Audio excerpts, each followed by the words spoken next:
Hello all, welcome on this video. In this video we will discuss about insect damaging household goods. તો આજના લેક્ચરમાં મિત્રો આપણે વાત કરવાની છે એવા ઇન્સેક્ટની કે જે ઘરની અંદર રહેલું ફર્નિચર છે અથવા તો બીજી કોઈ એવી વસ્તુ છે કે જેને ઇન્સેક્ટ ડેમેજ કરે છે, કઈ રીતે ડેમેજ કરે છે, કઈ એવી ઇન્સેક્ટની જે સ્પીસીસ છે કે જે ડેમેજ કરતી જોવા મળે. તો આવા ઇન્સેક્ટની આપણે અહીંયા વાત કરવાની છે. તો ફર્સ્ટ ઇન્સેક્ટ છે ટર્માઇટની આપણે વાત કરશું કે કઈ રીતે એ ડેમેજ કરે છે. આગળ આપણે ટર્માઇટની લાઈફ સાયકલ જે છે એ આપણે ભણી ગયા છીએ. તો ટર્માઇટની જે રિપ્રોડક્ટિવ કાસ્ટ છે સ્ટરાઇલ કાસ્ટની આગલા લેક્ચરમાં જો તમે જોયું ના હોય તો આગળનું લેક્ચર ટર્માઇટનું જે છે જોઈ લેજો, જેથી કરીને તમને ખબર પડે કે ટર્માઇટની કઈ રિપ્રોડક્ટિવ કાસ્ટ છે, મેક્રોપ્ટેરસ છે, બ્રેકાપ્ટેરસ છે, એપ્ટેરસ છે, કઈ રીતે રિપ્રોડક્શન કરતા જોવા મળે, એનો અપિયરન્સ કેવો છે. આ સિવાય એની સ્ટરાઇલ કાસ્ટ છે, સોલ્જર છે અથવા તો વર્કર છે, એ કઈ રીતે ફોર્મ થાય છે, એની લાઈફ સાયકલ કઈ રીતે છે, એની આગળ આપણે વાત કરેલી છે. વિડીયો આપણે આગળ બનાવેલો છે, તો જો તમે જોયો ના હોય તો એ વિડીયો જોઈ લેજો, જેથી કરીને તમને ખબર પડે કે ટર્માઇટ જે છે એનો અપિયરન્સ કેવો છે, એની લાઈફ સાયકલ કેવી છે, જેથી કરીને આ વિડીયોમાં તમને ટર્માઇટ વિશે શીખવામાં ઘણું ઇઝી રહે એટલા માટે. તો ટર્માઇટની આપણે વાત કરીએ. તે આર સોશિયલ ઇન્સેક્ટ. કેવા છે? સોશિયલ ઇન્સેક્ટ છે એટલે કોલોનીમાં રહેતા જોવા મળે. અહીંયા સોશિયલ ઇન્સેક્ટ એટલે ડિવિઝન ઓફ લેબર જોવા મળશે. એટલે બધી કાસ્ટનું ફંક્શન જે છે એ અલગ હશે. આ ઉપરાંત about 3160 species are currently described. અંદાજે 3160 જેટલી ટર્માઇટની સ્પીસીસ જે છે એ ડિસ્ક્રાઇબ કરેલી છે, અને અમુક સ્પીસીસ જે છે એ હજી ડિસ્ક્રાઇબ કરવાની બાકી છે. Even through these insect are often called white ants, they are not true ants. તો ટર્માઇટને જનરલી વ્હાઇટ એન્ટ્સ તરીકે પણ ઓળખવામાં આવે છે, પરંતુ એ ખરેખર વ્હાઇટ એન્ટ્સ તરીકે ઓળખવામાં આવે છે, પરંતુ તે ખરેખર એન્ટ્સ નથી. Termite divide labour along with caste consisting of sterile male and female workers and soldier. તો ટર્માઇટની અંદર ડિવિઝન ઓફ લેબર જોવા મળે છે. જેવી રીતે સ્ટરાઇલ મેલ અને ફિમેલ જે છે, વર્કર અને સોલ્જર જે છે એ પોતપોતાનું ફંક્શન કરતા જોવા મળે. વર્કર છે તો વર્કરનું કામ શું હશે? તો કે વર્કરનું કામ એ હશે કે એને કઈ રીતે ટર્માઇટ હિલ ફોર્મ કરવો, ફૂડનું અરેન્જમેન્ટ, વોટર અરેન્જમેન્ટ, આવું બધું વર્ક જે છે વર્કર્સનું હશે. ત્યારબાદ છે સોલ્જર. તો સોલ્જરનું વર્ક શું હશે? તો કે કોલોની જે છે, ટર્માઇટ હિલ જે છે એને ડિફેન્ડ કરવાનું એનું ફંક્શન છે. All colonies have fertile mails cold Kings.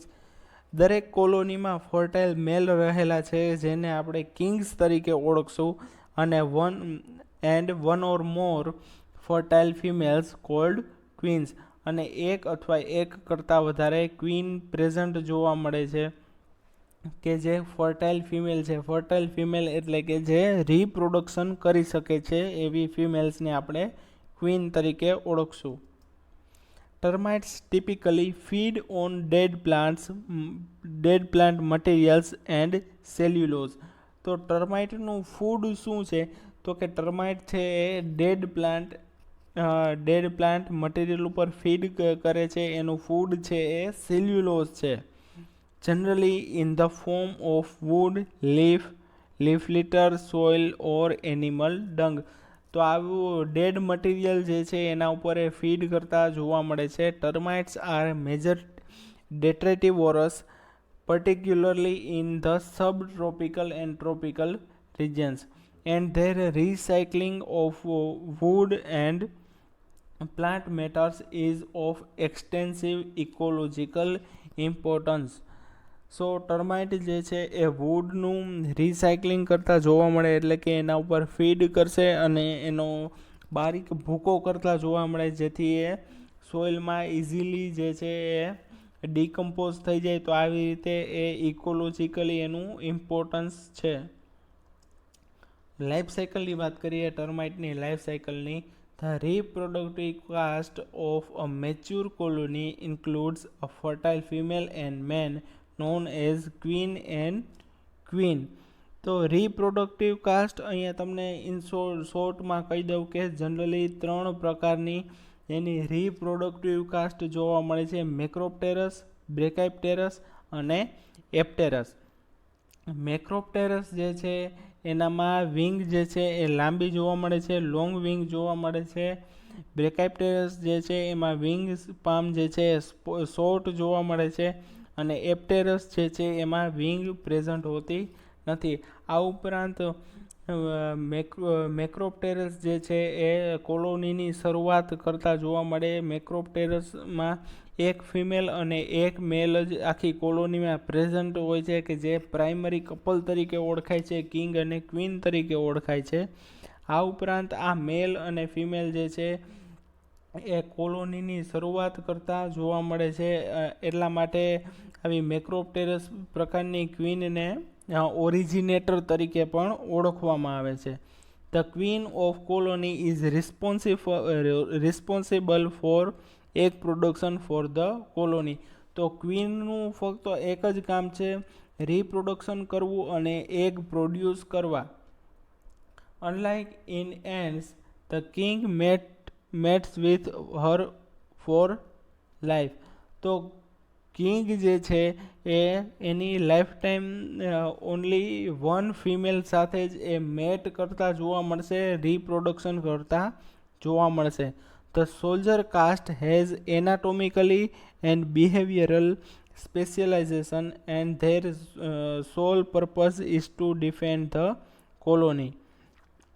Soldier જે છે એના માઉથ પાર્ટ છે એ પ્રમાણમાં સ્ટ્રોંગ છે, બિકોઝ એનું કામ છે કોલોનીને ડિફેન્ડ કરવાનું, એટલા માટે. Worker termites undertake the most labour within the colony, being responsible for foraging, food storage and brood and nest maintenance. તો વર્કરનું અહીંયા ફંક્શન શું છે? તો કે ફોરેજિંગ, ફૂડ સ્ટોરેજ, ફૂડ જે છે એને સ્ટોર કરવાનું, બ્રૂડ એટલે કે જે જગ્યાએ ટર્માઇટ જે છે એ રિપ્રોડક્શન કરે છે, એ બ્રીડિંગ ચેમ્બર બનાવે છે, અથવા તો એગ જે છે એ એગની ટેક કેર કરવાનું, અથવા તો નેસ્ટ મેન્ટેનન્સ એટલે કે ટર્માઇટ હિલ જે છે એને મેન્ટેન કરવાનું. આવા બધા પ્રકારના વર્ક જે છે એ વર્કરના છે. The life cycle of a termite start with an egg.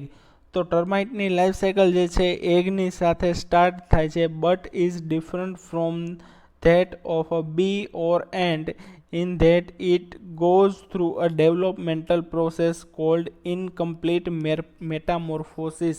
તો અહીંયા ટર્માઇટમાં ઇનકમ્પ્લીટ મેટામોર્ફોસિસ જોવા મળે, કમ્પ્લીટ મેટામોર્ફોસિસ જોવા મળતું નથી. With egg, nymph and adult stage. અહીંયા એગ જોવા મળે છે, નિમ્ફ જોવા મળે છે, નિમ્ફ એટલે કે લાર્વા જોવા મળે છે, અને એડલ્ટ સ્ટેજ જોવા મળે છે. પ્યુપા સ્ટેજ જોવા મળતું નથી, એટલા માટે અહીંયા ઇનકમ્પ્લીટ મેટામોર્ફોસિસ કીધેલું છે. નિમ્ફ રિઝેમ્બલ સ્મોલ એડલ્ટ્સ. નિમ્ફ જે છે, લાર્વા જે છે એ નાના એડલ્ટ જેવા જ દેખાય છે. And go through a series of moult as they grow. અને ઘણી બધી વાર એ મોલ્ટેશન બતાવતા જોવા મળે છે અને ફાઇનલી એ એડલ્ટ બનતા હોય છે. In some species, eggs go through 4 molting stage and nymph go through 3. ઘણી બધી સ્પીસીસમાં જોવા મળે છે કે એગ્સ જે છે ઈંડા છે એ 4 વાર મોલ્ટેશન પીરિયડ 4 વાર મોલ્ટિંગ કરતા જોવા મળે, જ્યારે નિમ્ફ છે, લાર્વા છે એ 3 વાર મોલ્ટિંગ કરતા જોવા મળે છે. નિમ્ફ્સ ફર્સ્ટ મોલ્ટ ઇન્ટુ વર્કર્સ. નિમ્ફ જે છે ફર્સ્ટ ટાઈમ મોલ્ટેશન બતાવશે ત્યારે નિમ્ફમાંથી સૌથી પહેલાં શું બનશે? વર્કર બનશે. ત્યાર પછી વર્કર જે છે એ ફર્ધર મોલ્ટેશન બતાવશે અને બીકમ સોલ્જર બનશે અને ત્યાર પછી રિપ્રોડક્ટિવ કાસ્ટ જે છે એ બનતી જોવા મળે. તો સૌથી પહેલાં વર્કર બને, ત્યાર પછી સોલ્જર અને ત્યાર પછી રિપ્રોડક્ટિવ કાસ્ટ જે છે ફોર્મ થતી હોય છે. Due to their wood eating habits, હવે ટર્માઇટ જે છે એ કાં તો સોઇલ ઉપર ફીડ કરે છે, એનું મેઇન ફૂડ છે સેલ્યુલોઝ જે એને સોઇલમાંથી મળશે અથવા તો વુડમાંથી મળશે. વુડમાંથી એને સેલ્યુલોઝ મળે છે એટલે વુડ ઉપર એ ફીડ કરે છે, એટલા માટે એને વુડ ઇટિંગ એનિમલ્સ તરીકે પણ ઓળખવામાં આવે છે. Due to their wood-eating habits, many termite species can do great damage to unprotected buildings and other wooden structures. હવે વુડ ઉપર એ ફીડ કરે છે તો ઘણી બધી બિલ્ડિંગમાં અને ફર્નિચરમાં એ ઘણું બધું ખાસું નુકસાન કરતા જોવા મળે છે. Their habit of remaining concealed often result in their presence being undetected until the timbers are severely damaged, leaving a thin layer of a wall that protects them from the environment. તો એની એ habit છે કે એ વુડની અંદર રહી અને એના ઉપર feed કરતા જોવા મળે. તો બહારથી આપણે જ્યારે એને જોઈએ ત્યારે આપણને ખબર ના પડે કે આ જે વુડ છે અથવા તો ફર્નિચર છે એ ટર્માઇટ દ્વારા ડેમેજ થઈ રહ્યું છે, બિકોઝ બહારથી કોઈ પણ જાતનું શરૂઆતમાં ખબર પડતી નથી. જ્યારે બહારની બાજુ એનું ડેમેજ જ્યારે જોવા મળે ત્યારે ખબર પડે અને ત્યાર સુધીમાં ઘણું બધું નુકસાન ઓલરેડી થઈ ગયું હોય છે. About the 3106 species known, only 183 species cause damage. 3106 જેટલી સ્પીસીસ જોવા મળે છે, એમાંથી માત્ર 183 જેટલી સ્પીસીસ છે એ ડેમેજ કરે છે. 83 species cause significant damage to wooden structure. Total 3106 જેટલી સ્પીસીસ છે એમાંથી 183 જેટલી સ્પીસીસ છે ડેમેજ કરતી જોવા મળે અને 83 જેટલી સ્પીસીસ છે એ વુડન સ્ટ્રક્ચર એટલે કે ફર્નિચર છે અથવા તો વુડથી બનેલું કોઈ પણ મટીરિયલ છે એને ડેમેજ કરતી જોવા મળે છે. તો અહીંયા ઇમેજમાં તમે આ હોલ જોઈ શકો છો કે આવી રીતે વુડને ડેમેજ કરતા જોવા મળે છે ટર્માઇટ્સ. સેકન્ડ ઇમેજ છે કે ફર્નિચરમાં પણ એ ખાસું નુકસાન અહીંયા એને પહોંચાડેલું છે. તો આપણે એનો કંટ્રોલ કઈ રીતે કરશું? By using a liquid termite method it will give you faster result. Liquid termite મેથડનો ઉપયોગ કરવાથી આપણને બહુ જ જલ્દી આપણને એનું રિઝલ્ટ મળે છે. And you can apply the finished solution close to the termite infestation. જે જગ્યાએ એને ઇન્ફેસ્ટેશન ફેલાવેલું છે, નુકસાન કરેલું છે, એ જગ્યાએ આપણે સોલ્યુશન જે છે પોર કરવાનું હોય છે, સ્પ્રે કરવાનું હોય છે. If you have an existing termite infestation, applying a liquid termiticides may mean that drilling in is involved. જે જગ્યાએ ટર્માઇટ જોવા મળે છે વુડની અંદર, ફર્નિચરની અંદર, તો એ જગ્યાએ ડ્રીલ કરી અને એ જગ્યાએથી ટર્મિટિસાઇડ્સ જે છે લિક્વિડ જે છે એ એડ કરવાનું હોય છે. Drilling through a concrete or for a slab and pumping the volume of finished solution required to set up a termite barrier may be too hard for a homeowner. જે જગ્યાએ termite જોવા મળે છે એ જગ્યાએ drill કરી અને ત્યાંથી solution add કરવાનું છે અને વધેલું જે સોલ્યુશન છે એ પંપ દ્વારા એ જગ્યાએ અંદર ફિનિશ કરવાનું હોય છે. Termite baiting colonies of termites is easy and can also used as a monitoring tool to identify termite where they are not yet a problem. આ એકવાર પ્રક્રિયા કમ્પ્લીટ થઈ જાય ત્યાર પછી ટર્માઇટ બેઇટ લગાવવામાં આવે છે. બેઇટ એટલે કે એક પ્રકારનું એનું ફૂડ એઝ અ ટ્રેપ તરીકે લગાવવામાં આવે છે કે જો એ જગ્યાએ ટર્માઇટ ફરી પાછા આવે તો આપણને ખબર પડી જાય કે હજી ટર્માઇટ અહીંયા ફર્નિચરમાં રહેલું છે, તો આપણે ફરી પાછી એની ટ્રીટમેન્ટ કરવી પડે. જો બેઇટ જ્યાં આપણે લગાવેલું છે ત્યાં ટર્માઇટ નહીં આવે તો આપણને ખબર પડશે કે હવે કોઈ પણ જાતનો પ્રોબ્લેમ છે નહીં. Termite beds eliminate and control in condition where the structure is untreatable with soil termiticides near a body of water, for example, or there is a concern about pesticide use and even in structure where soil treatment have failed. તો આવી જગ્યાએ ટર્મિટિસાઇડ્સનો અથવા તો પેસ્ટિસાઇડનો use કરવામાં આવે છે. તો ઇમેજમાં તમે જોઈ શકો છો આ બધી જે સોલ્યુશન છે એ ટર્મિટિસાઇડ્સ છે કે જે ટર્માઇટને કંટ્રોલ કરવા માટે બનાવવામાં આવે છે. અહીંયા તમે ફિગરમાં ટર્માઇટ્સના ફોટોગ્રાફ્સ પણ આવેલા છે. અહીંયા તમે જોઈ શકો છો ટર્માઇટ્સ. સેકન્ડ એનિમલ છે કે જે હાઉસહોલ્ડ ગુડ્સને ઇન્ફેક્ટ કરતું જોવા મળે, ડેમેજ કરતું જોવા મળે એવું એનિમલ છે સિલ્વર ફિશ. સિલ્વર ફિશ એટલે આ કોઈ પણ જાતની ફિશ એટલે કે માછલી નથી, પણ એક પ્રકારનું ઇન્સેક્ટ છે. પહેલાં હું તમને ફોટોગ્રાફ બતાવી દઉં એટલે તમને ખબર પડે. આ સિલ્વર ફિશની ઇમેજ છે. તમે બધાએ સિલ્વર ફિશ જોયેલી હશે. કઈ જગ્યાએ જોયેલી હશે તો કે જે જગ્યાએ જૂની પસ્તી પડેલી છે, છાપા પડેલા છે, ન્યૂઝપેપર છે, એ છાપાઓની વચ્ચે તમે સિલ્વર ફિશ છે એ જોયેલી હશે. આગળના ભાગે એન્ટેના આવેલા છે, પાછળના ભાગે સરકી આવેલા છે. આ બંને જે ભાગ છે લેફ્ટ એન્ડ રાઇટ, તે આર નોન એઝ સરકી. નોટ કરી લેજો. તો આપણે સિલ્વર ફિશ સ્ટાર્ટ કરીએ. ઇટ ઇઝ ફિશની શરૂઆત કરીએ. It is a small wingless insect. Size એની સ્મોલ છે, વિંગ પ્રેઝન્ટ હોતી નથી અને એનો ઓર્ડર છે ઝાયગેન્ટોમા. ઝાયગેન્ટોમા જે છે એનો ઓર્ડર છે. Silverfish are nocturnal. Nocturnal એટલે કે નિશાચર છે. Nocturnal insect typically 13 to 25 mm long. એની સાઇઝ છે 13 થી 25 મિલીમીટર જેટલી એની સાઇઝ છે.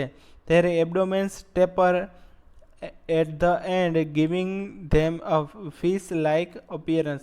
એનું એબડોમેન જે છે એ ટેપર છે પાછળના ભાગથી, જેથી એને ફિશ જેવો શેપ મળે છે. એટલા માટે એને સિલ્વર ફિશ તરીકે ઓળખવામાં આવે છે. The newly hatched are whitish but developed greyish shade and metallic shine as they get older. જ્યારે સિલ્વર ફિશનો ફર્સ્ટ ટાઈમ એગમાંથી હેચ આઉટ થાય ત્યારે એ વ્હાઇટ કલરના જોવા મળે છે, પરંતુ ધીમે ધીમે જેમ એનું ડેવલપમેન્ટ થતું જાય એમ એનો કલર વ્હાઇટમાંથી ગ્રે જેવો થતો જાય અને જેમ જેમ એને ઓલ્ડ થતા જાય એમ એમ એનામાં મેટાલિક શાઇન જેવી શાઇનિંગ આવવા માંડે. ઇમેજમાં તમે જોઈ શકો છો અહીંયા મેટાલિક શાઇનિંગ આવેલી છે. આગળના ભાગે એન્ટેના છે. અહીંયા સરકી પ્રેઝન્ટ છે.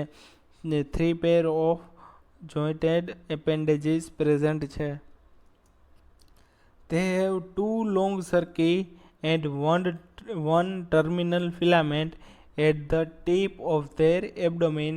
The filament projects directly off the end of their body between the left and right cerci. Left અને રાઇટ સર્કીની વચ્ચે ફિલામેન્ટ પ્રેઝન્ટ જોઈ શકો છો તમે. They are also have 2 small compound eyes. એનામાં 2 નાની કમ્પાઉન્ડ આઈ પ્રેઝન્ટ જોવા મળે છે, જ્યારે ઝાયગેન્ટોમાના બીજા જે મેમ્બર્સ છે એમાં આઈ જે છે એ પ્રેઝન્ટ હોતી નથી. લાઈફ સાયકલની આપણે વાત કરીએ. પ્રિયોર two સિલ્વરફિશ reproduce, they carry out a ritual involving 3 phases which may last over half an hour. A 3 phase જોવા મળે છે એના મેટિંગ પીરિયડમાં. ફર્સ્ટ ફેઝની આપણે વાત કરીએ તો ફર્સ્ટ ફેઝમાં શું થશે તો કે મેલ અને ફિમેલ જે છે એ ફેસ ટુ ફેસ એકબીજાની સામે આવે છે. ત્યાર પછી શું થાય કે બંનેના એન્ટેના જે છે એ એકબીજા સાથે ટચ થશે. આવી ત્યાર પછી એ પાછા બેક ઓફ થઈ જાય, પાછળની તરફ હટી જાય અને ફરી પાછા એકબીજાની નજીક આવશે, ફેસ ટુ ફેસ, ફરી પાછા એન્ટેના ટચ થશે. આવી જે રિએક્શન છે એ થોડી વાર થતી જોવા મળે. સેકન્ડ ફેઝમાં શું થશે તો કે મેલ જતો રહેશે અને ફિમેલ જે છે એને ચેઝ કરશે, એટલે કે એને પકડી પાડશે. અને ત્યાર પછી થર્ડ ફેઝ સ્ટાર્ટ થાય. મેલ અને ફિમેલ જે છે એ હેડ ટુ ટેલ પોઝિશનમાં એકબીજાની સાઈડ ટુ સાઈડ ગોઠવાય છે. અને ત્યાર પછી મેલ જે છે એની વાઇબ્રેટિંગ ટેલ દ્વારા ફિમેલ જે છે એને એની નજીકમાં આવશે અને પોતાના સ્પર્મેટોફોર્સ જે છે એ લે કરશે. સ્પર્મેટોફોર્સ શું છે તો કે નોટ કરી લેજો, spermatophores are the bundle of sperms, sperm capsule covered in gossamer. તો ગોસામર જે છે એ એક પ્રકારની કેપ્સ્યુલ છે કે જેની અંદર સ્પર્મ જે છે એ બંડલમાં આવેલા છે, જેને આપણે સ્પર્મેટોફોર્સ તરીકે ઓળખીએ છીએ. which the female takes into her body via her ovipositor to fertilize her eggs.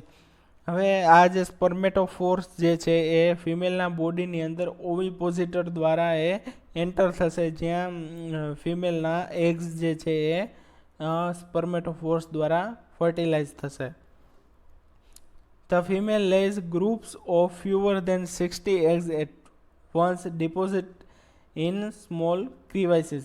નાના જે ખાંચાઓ છે, તિરાડો છે, ત્યાં નિયર અબાઉટ 60 જેટલા એગ્સ જે છે એ ફિમેલ લે કરે છે. The eggs are oval shaped, whitish, about 0.8 mm long. Egg જે છે એ ઓવલ શેપના છે, ઈંડા જેવા આકારના છે, વ્હાઇટિશ એનો કલર છે અને 0.8 mm જેટલી એની સાઇઝ હોય છે. And take between 2 weeks and 2 months to hatch. 2 અઠવાડિયાથી 2 મહિના જેટલો એને સમય લાગે છે એગ્સને હેચ થવા માટે. A silverfish usually lays less than 100 eggs in her lifetime. એની આખી લાઈફ દરમિયાન એ 100 જેટલા એગ જે છે એ લે કરે છે. તો અહીંયા તમે સિલ્વર ફિશ જોઈ શકો છો કે જે બુક જે છે એને ડેમેજ કરી રહી છે. આ પણ સિલ્વર ફિશને લીધે ડેમેજ થયેલો પાર્ટ છે. કંટ્રોલ કઈ રીતે કરશું? Dehumidifier may help deter silverfish creating a hostile environment. ડીહ્યુમિડિફાયરની મદદથી આપણે સિલ્વરફિશ જે છે એનો કંટ્રોલ કરી શકીએ છીએ. આ સિવાય આપણે ટ્રેપ્સ પણ ગોઠવી શકીએ છીએ, ઇન્સેક્ટિસાઇડનો પણ યુઝ કરી શકીએ છીએ, પેસ્ટિસાઇડનો પણ યુઝ કરી શકીએ છીએ. And even in cinnamon can eliminate individuals insects. જે જગ્યાએ સિલ્વરફિશ જોવા મળે છે એ જગ્યાએ જો આપણે સિનામોન એટલે કે તજ રાખી દઈએ તો આ તજ જે છે એની સ્મેલથી પણ આવા ઇન્સેક્ટ છે ત્યાંથી જતા રહીએ છે. Thank you. તો આજના લેક્ચરમાં આપણે હાઉસ હોલ્ડ ગુડ્સને ડેમેજ કરતા ઇન્સેક્ટની આપણે વાત કરી. Okay, thank you.